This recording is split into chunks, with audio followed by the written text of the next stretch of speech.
Human mind, ये इस दुनिया का एक ऐसा पावरफुल वेपन है जिसे अगर तुमने अच्छे से यूज किया और इसके ऊपर कंट्रोल हासिल कर लिया ना, तो ये तुम्हें कहां पहुंचा सकता है ये तुम सोच भी नहीं सकते। और इसे अच्छे से यूज करने के लिए तुम्हें सबसे पहले इसके फंक्शंस, ये कैसे काम करता है, उसे समझना होगा। और ह्यूमन माइंड की इसी फंक्शन और बिहेवियर की स्टडी को हम ह्यूमन साइकोलॉजी कहते हैं। अब वैसे तो इसके बारे में हर किसी को पढ़ना चाहिए, लेकिन प्रॉब्लम ये है कि मैक्सिमम लोग ह्यूमन साइकोलॉजी को एक एकेडमिक सब्जेक्ट मानते हैं। उन्हें लगता है कि साइकोलॉजी तो वही लोग पढ़ते हैं जो साइकोलॉजिस्ट बनते हैं या फिर जो ब्रेन की एक्टिविटीज में इन्वॉल्व होते हैं, लेकिन ऐसा बिल्कुल भी नहीं है। साइकोलॉजी एक ऐसा सब्जेक्ट है जो हर किसी को पढ़ना चाहिए। इवन जो बड़ी बड़ी मार्केटिंग कंपनीज होती है वो इसी साइकोलॉजी का यूज करके हमारे डिसीजन को मैनिपुलेट करती हैं। और साइकोलॉजी हमारी लाइफ के हर एस्पेक्ट में काम आती है, चाहे वो बिजनेस हो, चाहे वो रिलेशनशिप्स हो, चाहे वो डीलिंग विद पीपल हो, हर जगह तुम्हें ह्यूमन साइकोलॉजी की जरूरत पड़ेगी। वेल क्यों? देखो, अल्टीमेटली हम सब ह्यूमंस हैं और हम सब एक सर्टेन वे में बिहेव करते हैं। तो अब जरा तुम खुद ही सोचो कि अगर हम अपने माइंड के पैटर्न्स को समझते हैं, इसके बिहेवियर को समझते हैं, तो हम हमारे इस पावरफुल वेपन को कंट्रोल करके इसके फुल पोटेंशियल तक पहुंच सकते हैं। इसलिए आज इस वीडियो में मैं तुम्हें 5 ऐसे रीजंस या फिर बेनिफिट्स बताऊंगा जो तुम्हें कन्विंस करेंगे ह्यूमन साइकोलॉजी पढ़ने के लिए। क्योंकि बिलीव मी दोस्तों, ये एक ऐसा सब्जेक्ट है ना जिसे अगर तुमने मास्टर कर लिया तो तुम खुद पर और इस दुनिया पर कंट्रोल हासिल कर सकते हो। और हाँ, ह्यूमन साइकोलॉजी को पढ़ने के लिए कन्विंस होने के बाद मैं तुम्हें 5 ऐसी किताबें रिकमेंड करूंगा जिससे तुम अपनी ह्यूमन साइकोलॉजी की स्टडी की जर्नी को स्टार्ट कर सकते हो। इसलिए एंड तक बने रहना।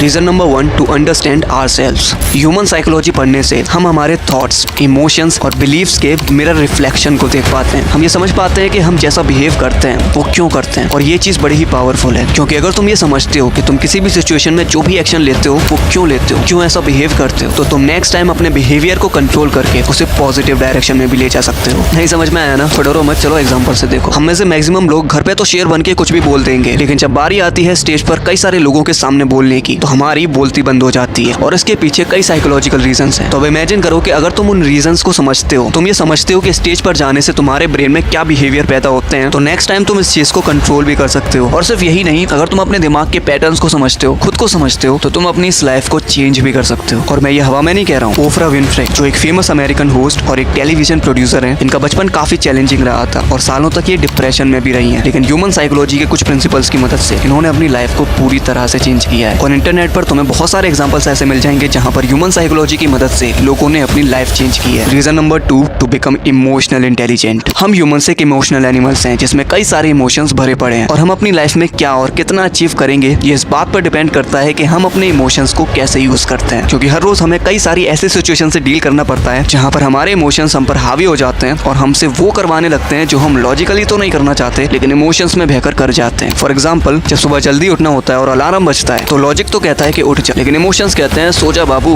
क्या करेगा उठ के, क्या करेगा इतनी मेहनत करके। जब गली के बाहर मोमोज वाले के बगल से निकलते ही खुशबू आती है तो उसे सुनकर लॉजिक तो कहता है कि भाई मत खा यार, हेल्थ पर ध्यान देना है, लेकिन इमोशंस कहते हैं कि खा ले बाबू, एक दिन से कुछ नहीं होने वाला। लॉजिक कहता है कि बेटा काम कर ले, लेकिन इमोशंस कहते हैं कि रील्स देख ले। और ऐसे ही हमारे सामने हर रोज कई सारी ऐसी सिचुएशंस आती हैं जहां पर हमारे ये इमोशंस जो है ना, हमसे वो करवा लेते हैं जो हमारी बॉडी, माइंड और लाइफ की बैंड बजा रही होती है। इसलिए अगर तुम अपनी लाइफ में स्टिलनेस चाहते हो, साइलेंस चाहते हो और लाइफ में कुछ बड़ा करना चाहते हो, तो तुम्हें अपने इमोशंस, इस चंचल मन को कंट्रोल करना ही होगा। और ये तुम तभी कर सकते हो जब तुम इसके फंक्शंस को समझते हो, यानी ह्यूमन साइकोलॉजी को समझते हो। ह्यूमन साइकोलॉजी की मदद से तुम अपने इमोशंस के ट्रिगर पॉइंट, ये कैसे आते हैं और कैसे तुम्हारे ऊपर हावी हो जाते हैं, इन चीजों को समझकर अपने इमोशंस को कंट्रोल कर सकते हो। Reason number 3, to understand the dark side of people. तुम्हें ये बात तो माननी होगी कि इस दुनिया में जितने अच्छे लोग हैं ना, उससे कई ज्यादा बुरे लोग हैं। और हम अपनी लाइफ में आगे जाकर कुछ भी करेंगे, हमें लोगों से डील तो करना ही होगा। और जरूरी नहीं है कि तुम्हें लाइफ में अच्छे लोग ही मिलने वाले हैं। तुम अपनी थ्रू आउट लाइफ कई सारे ऐसे टॉक्सिक लोगों से मिलोगे जो तुम्हारे लिए सरदर्द बनेंगे। क्योंकि देखो, हम इंसान हैं और हर इंसान के अंदर 2 साइड्स होती हैं। एक वो साइड होती है जो वो इस दुनिया को दिखाता है और जिसके बेसिस पर ही तुम उसे जज करते हो, और एक होती है डार्क साइड जो वो दुनिया के सामने कभी भी नहीं दिखाते। और प्रॉब्लम ये है कि इसी डार्क साइड में वो तुम्हारे लिए सारे नेगेटिव इमोशंस, इनसिक्योरिटीज छुपाते हैं, जिसे अगर तुमने नहीं समझा तो तुम्हारे लिए बुरा भी हो सकता है, और अगर तुमने इसे समझ लिया तो तुम सामने वाले से अच्छे से डील कर सकते हो, इवन उसे कंट्रोल भी कर सकते हो। और ह्यूमन साइकोलॉजी की मदद से तुम सामने वाले की डार्क साइड को पहचान सकते हो। और सिर्फ इतना ही नहीं, ह्यूमन साइकोलॉजी की मदद से तुम लाइफ की क्रूशियल स्किल्स जैसे कम्युनिकेशन स्किल और लीडरशिप स्किल्स, इन स्किल्स को मास्टर कर सकते हो। Reason number 4, to understand and tackle the dark side of this world. अगर मैं तुमसे पूछूं कि तुम लाइफ में सक्सेसफुल क्यों नहीं हो पा रहे हो, तो तुम इस सवाल पर क्या बोलोगे? पैसा नहीं है, किस्मत खराब है, या फिर कंसिस्टेंसी मेंटेन नहीं कर पा रहा? तुम्हारा आंसर कुछ भी हो, लेकिन सच्चाई ये है कि तुम इस दुनिया की डार्क साइड को समझ ही नहीं रहे हो। अभी कुछ समय पहले मैंने एक शॉर्ट अपलोड की थी जिसमें मैंने तुम्हें बताया था कि इस दुनिया के जो टॉप 1% लोग हैं ना, वो कभी कभी भी नहीं चाहते कि तुम चीप एंटरटेनमेंट से बाहर निकलो। Cheap entertainment like Bigg Boss कौन जीता, एल्विश भाई के आगे कोई बोल सकता है क्या, नागिन कौन है, इस एक्ट्रेस ने क्या पहना, क्या खाया, क्या पिया, विराट कोहली ने कितने रन बनाए, शुभमन गिल क्यों नहीं खेल पा रहा है, बारिश बरखा भी जूली, ये सब क्या है? तुम्हें लगता है ये सब तुम खुद देखते हो, या फिर इन चीजों को देखना या ना देखना तुम्हारे कंट्रोल में? अगर तुम ऐसा सोचते हो तो बिल्कुल गलत हो, क्योंकि ऐसा बिल्कुल भी नहीं है मेरे दोस्त। ये चीप एंटरटेनमेंट, फालतू की रील्स, फालतू की मीम्स तुम्हें जानबूझकर दिखाया जाता है। विश्वास नहीं हो रहा तो इंस्टाग्राम खोलकर देखो, फेसबुक खोलकर देखो, तुम्हें उसमें क्या दिखता है? तुम जब पहली बार इंस्टाग्राम के उस सर्च बटन पर जाते हो तो तुम क्या देखते हो? तुम्हें सबसे पहले वो टॉक्सिक चीजें ही तो दिखाई जाती हैं। तुम रील्स के ऑप्शन पर जाओ, 1-2 घंटे से पहले वापस नहीं आने वाले। तो ऐसा क्यों हो रहा है? तुम्हें क्या लगता है तुम कंट्रोल कर रहे हो इसे? ऐसा बिल्कुल भी नहीं है भाई। ये जितने भी एप्स तुम चलाते हो ना, चाहे वो इंस्टाग्राम हो गया, फेसबुक हो गया, अब तो यूट्यूब भी हो रहा है, इनके एल्गोरिथम को, इनके सेटिंग्स को ही कुछ इस तरह से डिजाइन किया गया है जिससे तुम इस चीज में फंसोगे ही फंसोगे। इन्हें बनाने वाली जो कंपनियां है ना, इन्होंने कई सारे अपने पैसे खर्च किए हैं हमारी साइकोलॉजी को समझने में। इनकी कई सारी साइकोलॉजिस्ट की टीम ने साइकोलॉजिकल रिसर्च करी ह्यूमंस के ऊपर कि हम किस चीज से ज्यादा अट्रैक्ट होते हैं, किस चीज से ज्यादा एडिक्टिव बनते हैं। तो इसलिए ये जो एप्स है ना, बस तुम्हारी साइकोलॉजी से खेलते हैं और इसीलिए तुम इसमें फंस जाते हो। तो इसलिए वो टॉप 1% लोग तो कभी चाहेंगे ही नहीं कि तुम इस चीज से बाहर निकलो, क्योंकि जिस दिन तुमने इनके बारे में पढ़ना शुरू कर दिया, डीप कंसेप्ट्स के बारे में पढ़ना शुरू कर दिया, लाइक फिलोसफी, साइकोलॉजी, मनी, तो इन लोगों का अस्तित्व खतरे में आ जाए। क्योंकि जो इंसान इन डीप कंसेप्ट्स को समझता है ना, वो सवाल करेगा, और इस दुनिया में वही लोग जीतते हैं जो सवाल करना जानते हैं, जिनकी थिंकिंग रैशनल होती है। और ये रैशनल थिंकिंग तुम तभी डेवलप कर सकते हो जब तुम ह्यूमन साइकोलॉजी और इन डीप कंसेप्ट्स को समझते हो। Reason number 5 to understand deep concepts of mind. तुम्हें पता है हमारा माइंड एक ऐसा मिस्टीरियस ऑब्जेक्ट है जिसके अंदर इतनी सारी मिस्ट्रीज छुपी हुई हैं जिसे आज तक साइंटिस्ट भी नहीं सॉल्व कर पाए हैं। और सबसे बड़ी मिस्ट्री तो हमारा ये सबकॉन्शियस माइंड है, जो कि इतना पावरफुल है जिसकी मदद से तुम कुछ भी अचीव कर सकते हो। लेकिन वो तभी होगा जब तुम इसके फंक्शन को समझते हो, तुम ये समझते हो कि ये कैसे काम करता है। इसलिए जब तुम ह्यूमन साइकोलॉजी पढ़ते हो ना, तो तुम अपने दिमाग के कुछ डीप कंसेप्ट्स को समझते हो, लाइक